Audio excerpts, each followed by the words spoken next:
కోన శౌరిబాబు గారు ప్రపంచ ప్రఖ్యాతిగాంచిన martial arts నిపుణులు.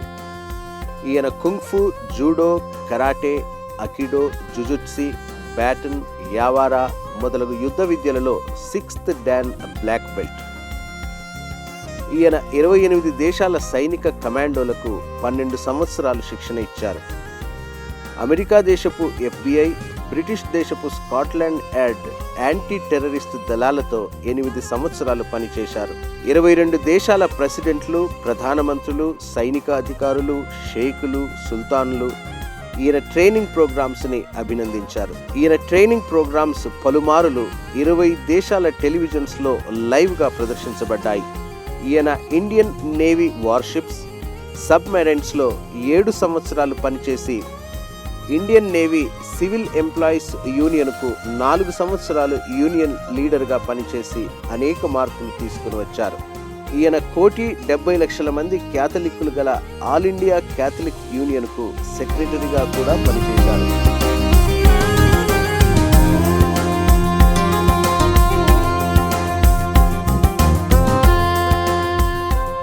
ఈయన సతీమణి శ్రీమతి స్వర్ణముఖి గారు ప్రపంచ ప్రఖ్యాతిగాంచిన భరతనాట్య నర్తకి.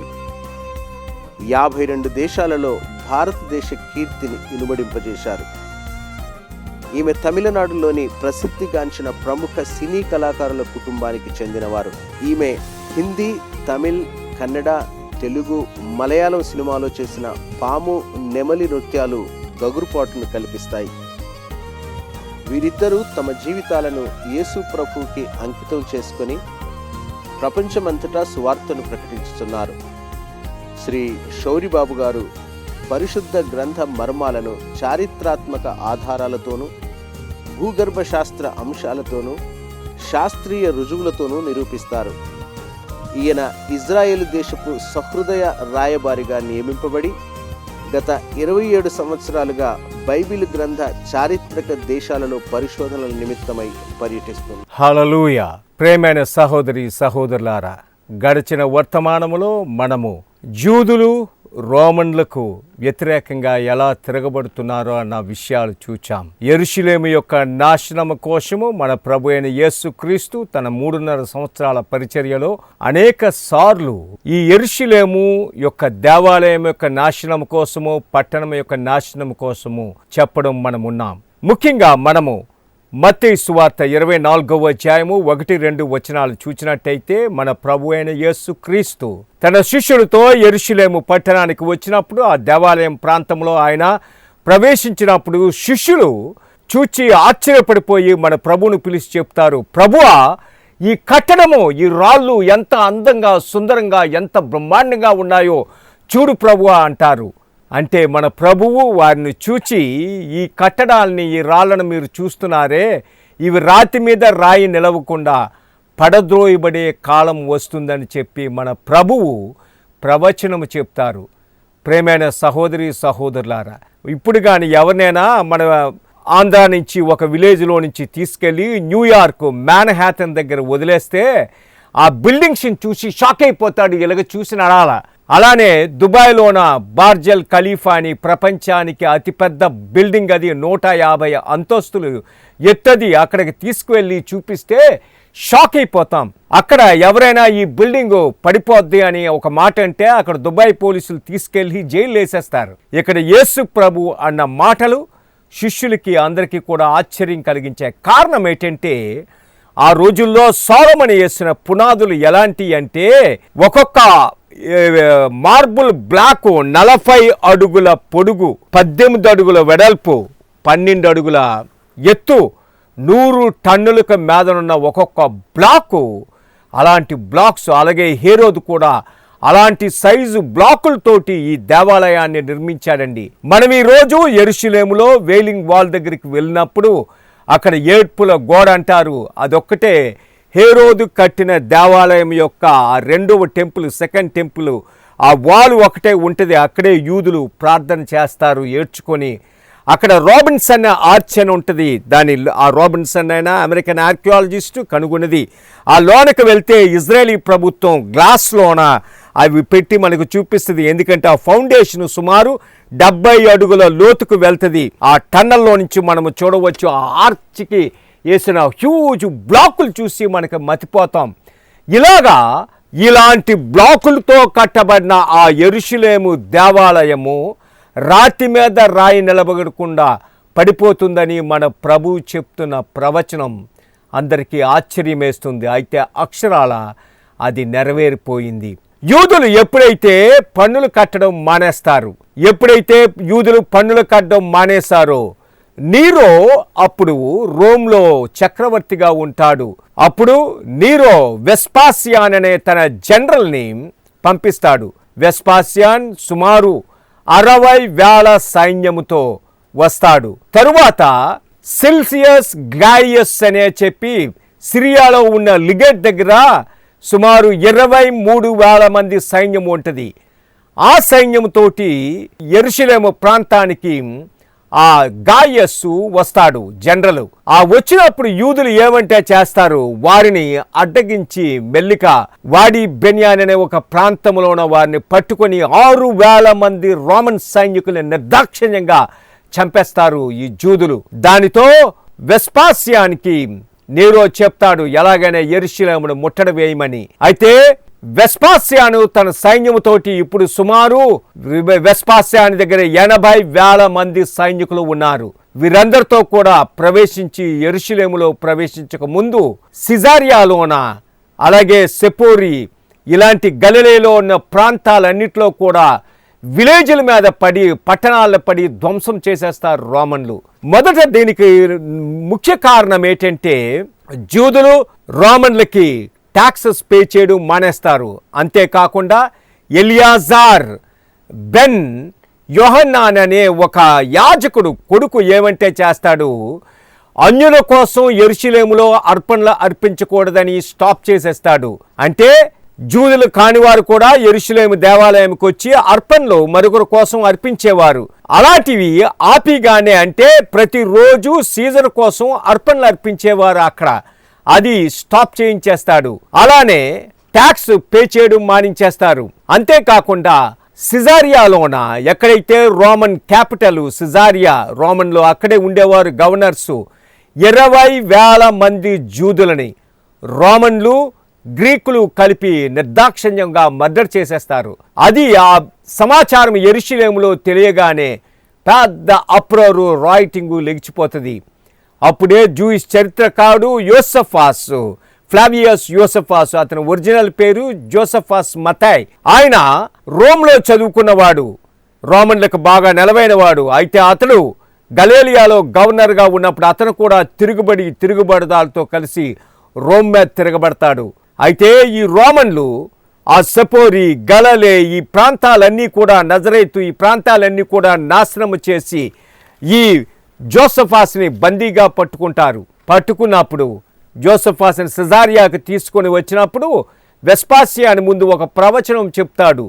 నువ్వు మామూలుగా జనరల్ కాదు కానీ ఈ రోమ్ సామ్రాజ్యానికి సీజర్ అవుతావు, నువ్వు మాకే కాదు కానీ ప్రపంచ దేశాలన్నింటినీ కూడా నువ్వు వేలుతావని చెప్పి ఒక ప్రవచనంలాగా చెప్తాడు. అందుకే జోసెఫాస్ని తన పర్సనల్ సెక్రటరీగా హిస్టరీ రాయడానికి పెట్టుకుంటాడు.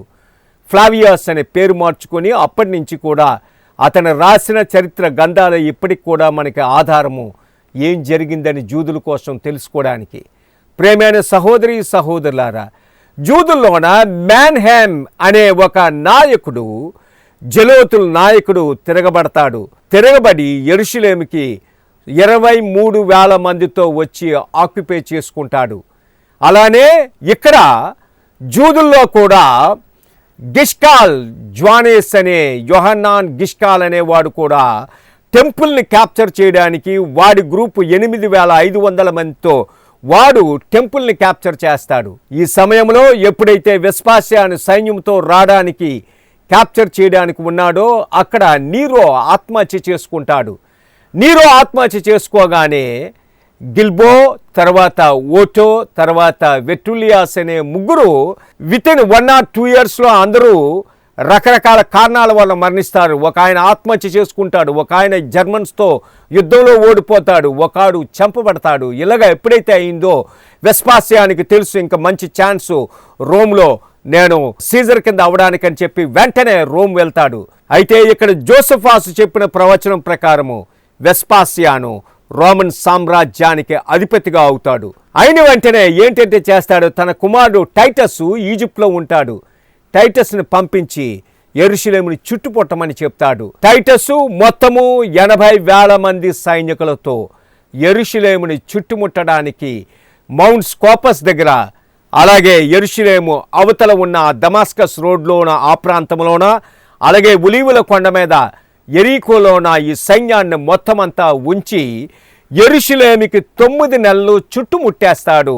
ఏ నీరు కానీ ఏ ఆహార పదార్థాలు కానీ లోనికి వెళ్ళనీయకుండా.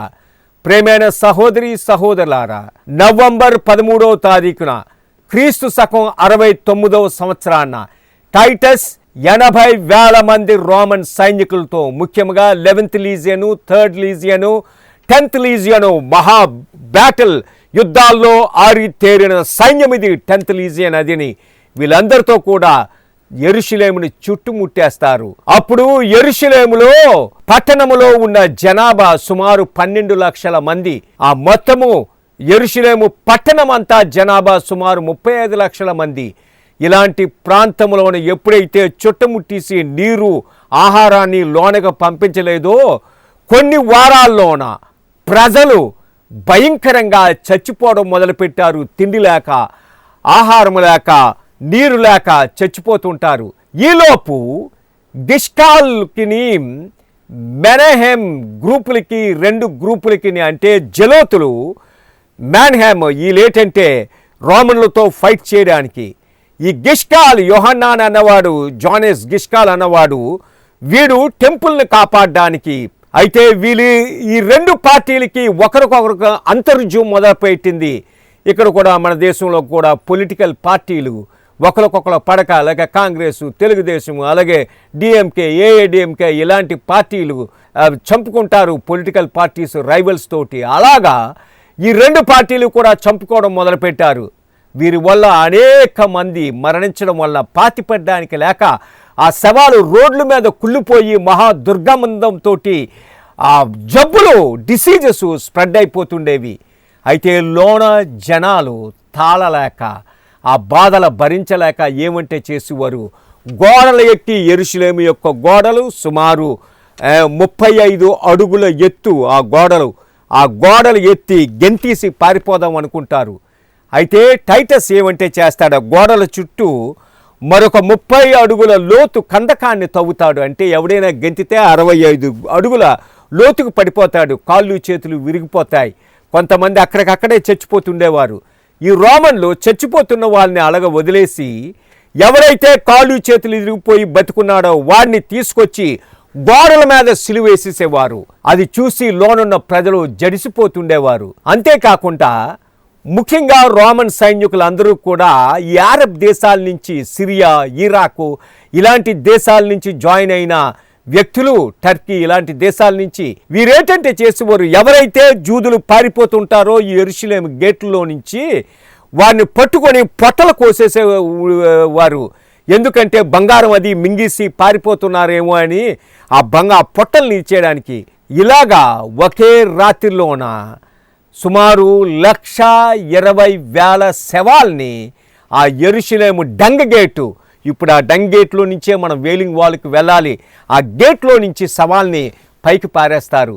ప్రేమైన సహోదరి సహోదరులారా, ఈ సిరియన్లు, అరబులను పైన పారిపోతున్న వారిని 2,500 మందిని ఒకే రాత్రి పట్టుకొని కడుపులు కోసేసిన సంఘటనలు ఉన్నాయి. ఇక్కడ భయంకరమైన పరిస్థితి ఎలాంటిదంటే తిండి లేకుండా యెరూషలేములో తల్లులు పుట్టిన పిల్లల్ని, పసికందుల్ని చంపి వండుకొని తినేసిన పరిస్థితి ఏర్పడింది. ఎంత భయంకరమైన పరిస్థితి! 9 నెలలు రోమన్లు మొత్తము పట్టణానికి చుట్టుముట్టుడు వేచేస్తారు. అయితే ఈ జూదులు, జలోతులు, మెనహెమ్ గ్రూపు, అలాగే గిష్కాల్ యోహాన్ గ్రూపు, ఈ 2 గ్రూపులు కూడా ఏంటంటే చేస్తాయి, మరుగుచున్న ఆ నూనెని పట్టుకొని రోమన్ల మీద, ఆ గోడ కింద ఉన్న రోమన్ల మీద పోయడం మొదలు పెడతారు. టైటస్ ఏమంటే చేస్తాడు, వీలు కానీ ఇది మొత్తం క్యాప్చర్ చేస్తున్నారు కాబట్టి ఆ ఫోర్ట్రెస్ ఆఫ్ అంటోనియాని ఉపయోగించి వీరి మీదే అటాక్ చేస్తారని చెప్పి మొదట టైటస్ ఆ ఫోర్ట్రెస్ ఆఫ్ అంటోనియా, అదే యాక్చువల్గా రోమన్ గవర్నర్లు ఉండేది, దాన్నే డిస్ట్రాయ్ చేయించేస్తాడు, పూర్తిగా నాశనం చేయించేస్తాడు. ఇప్పుడు ఈరోజు మనం చూసినట్టయితే ఆ స్థలంలో సిస్టర్స్ ఆఫ్ జియోన్ కాన్వెంట్ ఎకోహోమో అని అది ఉంటుంది. అక్కడే మన ప్రభు అయిన యేసుక్రీస్తు భుజం మీద సిలువ పెట్టి ఆయన సిలువ ప్రయాణం సాగించిన ప్రాంతము అదే. అలానే ఇక్కడ జూదులు ఎప్పుడైతే మరుగుచున్న నూనెను మేదన రోమన్ సైనికుల మీద పొయ్యడం మొదలు పెడతారో వెంటనే టైటస్ చెప్తాడు, సీజ్ ఇంజన్లని, బ్యాటరింగ్ ర్యామ్స్ని, ఇవన్నిటిని తీసుకొని వచ్చి యెరూషలేము యొక్క గోడలను బదలగొట్టమని. యెరూషలేము యొక్క గోడలు మహాభయంకరమైన చాలా స్ట్రాంగ్ అయిన గోడలు. రోమన్లు ఆ ఇంజిన్స్ని తీసుకొచ్చి గోడల్ని మహాఘోరంగా బదలగొడుతుంటారు. బదలగొట్టి లోన ప్రవేశిస్తారు. క్రీస్తు శకము 70వ సంవత్సరము ఆగస్టు 29వ తారీఖున రోమన్లు మొట్టమొదటిగా గోడలను బదలగొట్టి లోన ప్రవేశిస్తారు. లోన ప్రవేశించి కనిపించిన ప్రతి ఒక్కరిని నిర్దాక్షిణ్యంగా నరికి పారేస్తారు. ప్రేమైన సహోదరి సహోదరులారా, ఈ రోమన్లు ఒక ఇంట్లో ప్రవేశించినప్పుడు షాక్ అయిపోతారు. కారణం ఏంటంటే ఒక తల్లి పుట్టిన బిడ్డను చంపి సగం వండుకొని ఆ సగం బిడ్డను అలా ఉంచింది మరుసటి రోజుకి తినడానికని. అది పరిస్థితి. రోమన్లు అదిరిపోతారు చూసి, పట్టణం యొక్క పరిస్థితి ఇదని. లోన ప్రవేశించిన 80,000 రోమన్ సైనికులు దొరికిన ప్రతి జూని, వృద్ధ, ముసలివారు, పిల్లవారు, స్త్రీలు, పురుషులను తారతమ్యం లేకుండా నరికి నరికి పారేస్తారు. యూదుల చరిత్రకారుడు యోసఫాస్ ఏం చెప్తాడంటే, యూదుల యొక్క రక్తము యెరూషలేము వీధుల్లో మోకాల వరకు ప్రాకిందని చెప్తాడు. అంటే సుమారు 2 అడుగుల ఎత్తు రక్తం యెరూషలేము వీధుల్లో పారుతుందట. రోమన్లు 11 లక్షల మంది జూదులని శుభ్రంగా నరికి నరికి పారేస్తారు. ప్రేమైన సహోదరి సహోదరులారా, టైటస్ యెరూషలేము దేవాలయం యొక్క అందాన్ని చూసి, దాని మ్యాగ్నిఫిసెంట్, దాని కన్స్ట్రక్షన్ను చూసి దాన్ని టచ్ చేయొద్దు, దాన్ని నాశనం చేయొద్దని చెప్తాడు. అయితే ఒక రోమన్ సైనికుడు దైవ ప్రేరేపణ చేత మేబీ లోనికి వెళ్ళి అతి పరిశుద్ధ స్థలానికి ఆ సపరేట్ చేసిన ఆ తెరనికి, అదే మన ప్రభు అయిన యేసుక్రీస్తు మరణించినప్పుడు ఆ తెర అడ్డుగా చీలిపోతుంది. అదే తెరకి అగ్గి పెట్టేస్తాడు. అది ఎప్పుడైతే అగ్గిపెట్టడం మొదలుపెట్టిందో ఆ మొత్తము అంతా కాలిపోయి, ఆ సిల్క్ తెరలన్నీ కాలిపోయి, ఆ వుడ్ అంతా సీడార్ వుడ్తో చేసిన ఇది, లోన పని అంతా బంగారము వెలుగుగల రత్నాలతో ఇది చేసింది. అందులోన మొత్తం అంతా తగలబడిపోవడం మొదలుపెట్టింది. ప్రేమైన సహోదరి సహోదరులారా, యెరూషలేము దేవాలయం సుమారు 2 వారాలు కాలడం మొదలుపెట్టింది. సెప్టెంబర్ 8వ తారీఖున క్రీస్తు శకము 70వ సంవత్సరంలో యెరూషలేము దేవాలయము కుప్పకూలిపోయింది. 80,000 మంది రోమన్ సైనికులు ఎంతో ప్రయత్నించారు ఆ దేవాలయాన్ని ఆర్పుదామని. అయితే ఆర్పలేకపోయారు. మన ప్రభువైన యేసుక్రీస్తు 40 సంవత్సరాలకు ముందు ఆ దేవాలయాన్ని చూసి చెప్పిన మాట మత్తయి సువార్త 24వ అధ్యాయం 35వ వచనంలో ఆయన చెప్పిన మాట అక్షరాల నెరవేరిపోయింది. తన శిష్యులతో ఆయన చెప్పినది మత్తయి సువార్త 24వ అధ్యాయము 1-2 వచనాల్లో, ఈ రాళ్లను మీరు చూస్తున్నారు కదా, రాతి మీద రాయి నిలబడకుండా పడద్రోయబడే దినము వస్తుందని. 40 అడుగుల పొడుగు, 18 అడుగుల వెడల్పు, 12 అడుగుల ఎత్తు, 100 టన్నుల బరువున్న బ్లాక్స్ ఎలాగా రాతి మీద రాయి లేకుండా పడిపోయేవంట కూలిపోయాయి. రోమన్ సైనికులు ఏమంటే చేశారు. ఎందుకంటే ఈ రోజుల్లాగా బ్యాంకింగ్ లాకర్సు, సేఫ్టీ లాకర్సు ఆ రోజుల్లో లేవు. ఎవరైనా డబ్బు దాచుకోవాలంటే వాళ్ళు భూముల్లో తవ్వి దాచుకోవడమో, గోడల్లో పెట్టి ప్లాస్టింగ్ చేయడమో ఇలాంటివి చేసేవారు. అయితే ఈ జూదులు ఎప్పుడైతే రోమన్లు యెరూషలేము దేవాలయాన్ని చుట్టుముట్టేశారో, ఆ బంగారాన్ని, ఈ విలువగల రత్నాల్ని, ఇవన్నీ కూడా ఈ గోడల మధ్య ఉన్న బ్లాకుల్లోనే పెట్టేస్తుండేవారు. ఈ ఎప్పుడైతే కాలిపోయి ఆ బంగారం కరిగిపోయి బ్లాకుల్లోకి వెళ్ళిపోయిందో ఈ రోమన్ సైనికులు 3 నెలలు 80,000 మంది రోమన్ సైనికులు గుణపాలు పార్లు పట్టుకొని ఈ పెద్ద పెద్ద బ్లాకుల్ని సపరేట్ చేస్తూ ఆ బంగారం దోచుకోవడం మొదలుపెట్టారు. ప్రేమైన సహోదరి సహోదరులారా, మన ప్రభువు చెప్పిన మాట రాతి మీద రాయి నిలవకుండా క్రింద పడదోగిపోయిందన్న మాట అక్షరాల నెరవేరిపోయింది. రోమన్లు 97,000 మంది జూదులని బందీలుగా బంధించి రోముకి బానిసలుగా తీసుకొని వెళ్ళిపోతారు. ప్రేమైన సహోదరి సహోదరులారా, ఈ దుర్భర పరిస్థితి కోసము సుమారు దీనికి ముందు 750 సంవత్సరాల ముందు యోషియా ప్రవక్త 63వ అధ్యాయము మొదటి నుంచి 6 వచనాలు మనము చూసినట్టయితే అక్షరాల నెరవేరిపోయినట్టు మనము చూస్తాం.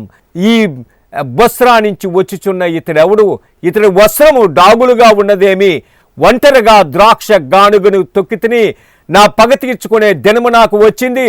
ఒంటరిగా నేను తొక్కాను, నా వస్త్రాలన్నీ డాగులే, రౌద్రము కలిగి తొక్కివేశాను అని దేవుడు చెప్తున్నాడు.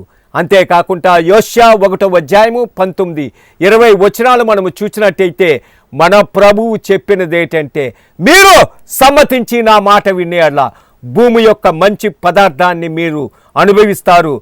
మీరు తిరగబడిన ఎడ్లా మీరు కత్తి చేత నశించిపోదురు. You will be devoured by the sword, mouth of the Lord has spoken it. ఇదే యెహోవా వాక్ అంటది. ఈ మాట 3800 సార్లు పరిశుద్ధ గ్రంథంలో ఉంటుంది. దేవుని వాక్యం ప్రకారము అక్షరాల యూదులు తిరగబడినందుకు మొత్తం నాశనమైపోయారు. ప్రేమైన సహోదరి సహోదరులారా, మిగతా విషయాలు ఏం జరిగిందన్న విషయాలు రానున్న వారంలో చూద్దాం. మనమంతా తల ఉంచినట్టయితే ప్రార్థన చేసుకుందాం. పరిశుద్ధమైన తండ్రి, నీకే స్తోత్రం నాయన. ప్రభువా, మాలో నుంచి తిరుగుబాటుతనాన్ని తీసివేయని ఆయన, మాలో ఉన్న కఠిన హృదయాన్ని తీసివేసి మాంసపు హృదయాన్ని దయచేయని ఆయన, నీ పరిశుద్ధాత్మతో మమ్మల్ని నింపిన ఆయన, ఈ వర్తమానం వింటున్న ప్రతి ఒక్కరి మీద నీ ఆత్మను కుమ్మరించి తిరుగుబాటుతనాన్ని తీసివేసి నీ వాక్యం ప్రకారం జీవించే భాగ్యము దయచేయమని, వారిని దీవించి ఆశీర్వదించమని యేసు నామం అడుగుచున్నాము తండ్రి. Amen, amen, amen. ప్రియమైన సహోదరి సహోదరులారా, దేవుని మహాకృపను బట్టి గత 27 సంవత్సరాలుగా నేను పరిశుద్ధ గ్రంథ దేశాలకు, అంటే Egypt, Israel, Jordan, Palestine, Syria, Turkey, Greece, Patmos, Rhodes, సెంట్రోని, సైప్రస్, రోము, ఇలాంటి దేశాలన్నిటికీ కూడా రీసెర్చ్ కోసం ట్రావెల్ చేస్తుండేవాడిని. అయితే 2006 సంవత్సరంలో ఇజ్రాయేలీ ప్రభుత్వం నన్ను గుడ్విల్ అంబాసిడర్గా నియమించిన దగ్గర నుంచి ప్రతి నెల ఒక 40 నుంచి 50 మంది బిబ్లికల్ స్టడీ గ్రూప్ని నేను తీసుకువెళ్తుంటాను. అయితే ఈ బిబ్లికల్ స్టడీ టూర్స్ అనేకులు తీసుకువెళ్తుంటారు మన భారతదేశం నుంచి, మిగతా ప్రాంతాల నుంచి కూడా. దానికి డిఫరెన్స్ ఏంటంటే, ఈ టూర్స్ 3 రకాలు ఉంటాయి. మొదటి రకం ఏంటంటే, అంటే ఆగ్రా వరకు తీసుకెళ్ళి తాజ్మహల్ చూపించరు, అది మొదటి రకం. రెండో రకం ఏంటంటే, బస్సులో కూర్చోబెట్టి దూరం నుంచి అదిగో తాజ్మహల్ అంటారు, అది రెండో రకం. మూడో రకం ఏంటంటే, లోన్ వరకు తీసుకెళ్ళి ఆ టూంని చూపించి, ఇది ముంతాజ్ టూమ్ కాదు, ఇది ఝాన్సీ లక్ష్మీబాయిది, ఈ తాజ్మహల్ కట్టింది షాజహాన్ కాదు, మన అద్వానీ వాజ్పేయి కట్టారని చెప్తారు. అంటే దాని అర్థం ఏంటంటే మిస్ఇన్ఫర్మేషన్ ఇస్తారు. అలాగే ప్రపంచంలో ఎక్కడా డూప్లికేట్ సైట్స్ లేవు. కానీ అంటే చైనా వెళ్తే గ్రేట్ వాల్ ఆఫ్ చైనా ఒకటే, అలాగే లండన్ వెళ్తే బిగ్ బెన్ కానీ పార్లమెంట్ హౌస్ కానీ ఒకటే, అలాగే ప్యారిస్ వెళ్తే ఆ ప్యారిస్లో ఐఫెల్ టవర్ ఒకటే. అయితే ఇక్కడ ఇజ్రాయెల్లో మట్టుకు యేసు ప్రభుకి సంబంధించిన ముఖ్య ప్రాంతాలన్నీ కూడా డూప్లికేట్లు 2-3 ఉంటాయి. ఎందుకంటే గత 1400 సంవత్సరాలుగా ఆక్యుపై చేసుకున్న మిగతా మతస్థులు, మిగతా వారు కూడా ఇలాంటి కట్టి చేయడం జరిగింది. చాలామంది తెలియక అక్కడికే వెళ్తుంటారు. రెండవది ఏంటంటే, చాలామంది టూర్ ఆపరేటర్స్ ఎప్పుడు కూడా ఈ పెయిడ్ సైట్స్ చాలా ఎక్స్పెన్సివ్. అంటే మసాదా కేబుల్ కారే $25, అలాగే సీజరియా మార్టిమా అది $16. అలాగే డాను, గోలాన్ హైట్స్ ఇవి చాలా దూరము. మకావరు ఎక్కడైతే బప్తిస్మమిచ్చి యోహాను తల నరికారో అవి, అలానే డేవిడ్ అండ్ గోలియాతు ఎక్కడైతే యుద్ధం జరిగిందో, బేత్ షెమ్ష్ అని సాంసోను పుట్టిన స్థలము, ఇవన్నీ కూడా చాలా ఇది హర్మగిద్దో, ఎలాగైతే మొహరకాని ఏలియా ఎక్కడైతే అగ్నిని తీసుకొచ్చి ఆ అర్పణలన్నీ దహించి వేశాడో, ఇలాగా major biblical sites, historical sites అన్నిటికీ కూడా ఎంట్రీ ఫీజెస్ ఉంటాయి. అవి ఎవరు చూపించరు. ప్రతి టూర్ ఆపరేటర్ ఏమంటే చేస్తారు, బెత్లెహేము, నజరేతు, జెరూసలేము, కానా, గలలే ఇవన్నీ కూడా చూపించేస్తారు. ఎక్కడైతే $1, $2 ఉంటాయో అవి చూపిస్తారు. యెరూషలేములో యేసు ప్రభు సిలువ మేసుకెళ్ళిన ఆ వయో డోలరోసా అది 14 స్థలాలు, అందులో 12 స్థలాలు ఫ్రీయే, 2 స్థలాలకి ఎంట్రీ ఫీ ఉంటుంది. వాటికి ఎవరు తీసుకెళ్ళరు, అక్కడ మిస్ అయినట్టు కూడా చెప్పరు. రెండవది, అనేక మంది మధ్యాహ్నం తిండి పెట్టకుండా ఆకలితో తీసుకొస్తారు. అలాగే హోటల్స్ కూడా ఎక్కడో రోడ్ సైడ్వి ఇలాంటి హోటల్స్లో పెడతారు.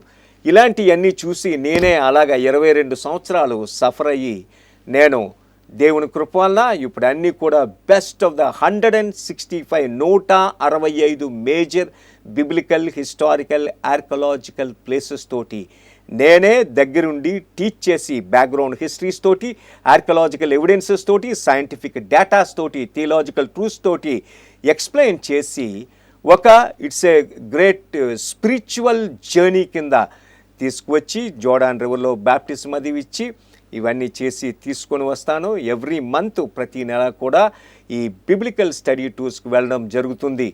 మీరు దేవుడు మీకు అవకాశం ఇస్తే మీరు రండి, ఇందులో పాలు పంచుకోండి, ఆశీర్వాదాలు పొందండి. యెరూషలేము యొక్క క్షేమము కొరకు ప్రార్థన చేడి. యెరూషలేమా, నిన్ను ప్రేమించువారు వర్ధిల్లుదురు. కీర్తన 122:6. బైబిల్ గ్రంథ పవిత్ర దేశాలకు పరిశుద్ధ యాత్ర. ఇజ్రాయెల్, పాలస్తీన్, ఈజిప్ట్, జోర్దాన్ దేశాలకు డాక్టర్ శౌరి బాబు గారితో ప్రయాణించండి. ఆది ఖండం నుండి ప్రకటన గ్రంథం వరకు ఉన్న 165 ముఖ్య పరిశుద్ధ గ్రంథ స్థలాలను ఒకేసారి సందర్శించండి. ముఖ్యంగా ఇజ్రాయెల్ జనాంగము ప్రయాణం చేసిన 40 సంవత్సరాల ప్రయాణ మార్గంలో ఎర్ర సముద్రం క్రింద నుండి సీనాయి వరకు మరియు పారాను, షూరు, సీను, అరణ్యం ప్రాంతాలు అన్నిటినీ సందర్శించండి. యేసుప్రభు అడుగుజాడల్లో నడిచి గొప్ప ఆత్మీయ అనుభూతిని పొందండి. భారతదేశంలోని కానీ లేక ఏ దేశం నుండి కూడా ఏ టూర్ ఆపరేటర్లు కూడా తీసుకువెళ్ళని ప్రాంతాలు Hebron, Mamre, Masada, Ein Gedi, valley of Elah, Muhraka, Beit Shemesh, Beit Shean, Har Megiddo, Dan, Golan Heights, Abu Gosh, Mukawir, Rabbath Ammon, Caesarea Philippi, Caesarea Maritima మరియు అనేకమైన బైబిల్ ప్రదేశాలను Bethlehem, Nazareth, Jerusalem, Jericho, Bethany, Ein Karem, Cana, Tabor, గలిలీలతో పాటు సందర్శిస్తారు. సంవత్సరానికి 7 సార్లు వెళ్ళే ఈ 12 రోజుల పవిత్ర యాత్రలో డాక్టర్ శౌరి బాబు గారే స్వయంగా పాల్గొని చారిత్రాత్మక ఆధారాలతోని, శాస్త్రీయ రుజువులతో, భూగర్భ శాస్త్ర పరిశోధన అంశాలతో ప్రతి స్థలంలో ఆయన వివరిస్తారు. యోర్దాను నదిలో డాక్టర్ శౌరి బాబు గారిచే బాప్తిసంలు ఇవ్వబడును. ఇజ్రాయెల్ ప్రభుత్వ పిల్గ్రిమేజ్ సర్టిఫికెట్స్లు ప్రతి ఒక్కరికి అందించబడతాయి. జీవితంలో ఈ ప్రయాణం మరువలేనిదిగా నిలిచిపోతుంది.